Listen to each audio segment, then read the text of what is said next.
Okay, now let's take a look at what your upper body's doing here. And so what you're going to see is when you take the racket back, preparation looks really good.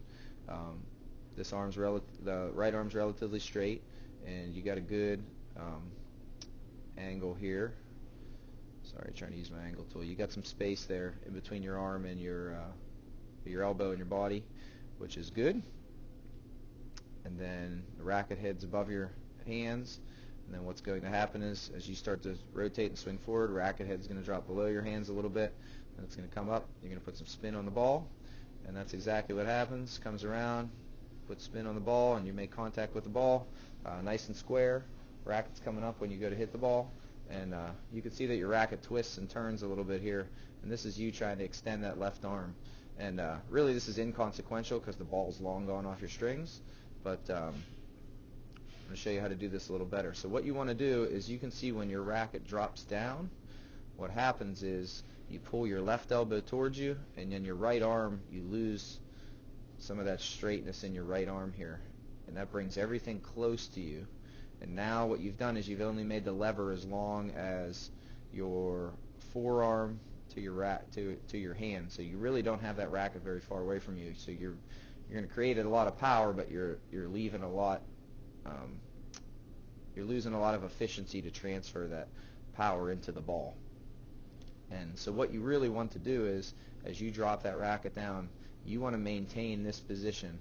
You want to try and keep this right arm straighter, and if by keeping that right arm straighter, that's going to keep the left arm away from your body. And then when you drop down into that bottom position there, when you rotate around, your arms won't be right next to you. They'll be a little bit extended away. Since they're a little bit extended away, that will increase the length of your lever. And then when you're coming around like this, if you imagine both of your arms just slightly a little bit straighter here, you'll be looking more like this. The racket will be further away from you, and then you'll be making contact slightly in front of you, but your arms will be straight when you make contact, and you will have a longer level.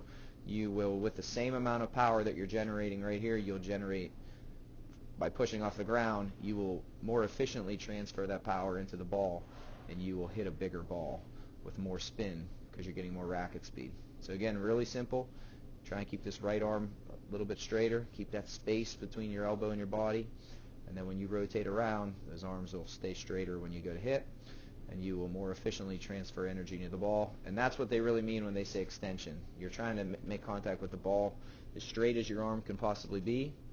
Your arm doesn't straighten out as you hit the ball. It straightens out before, and then when you transfer that energy into the ball, that's how you get it. So I hope that makes sense. But overall, looks really good, and we're just trying a couple things to make it a little more efficient.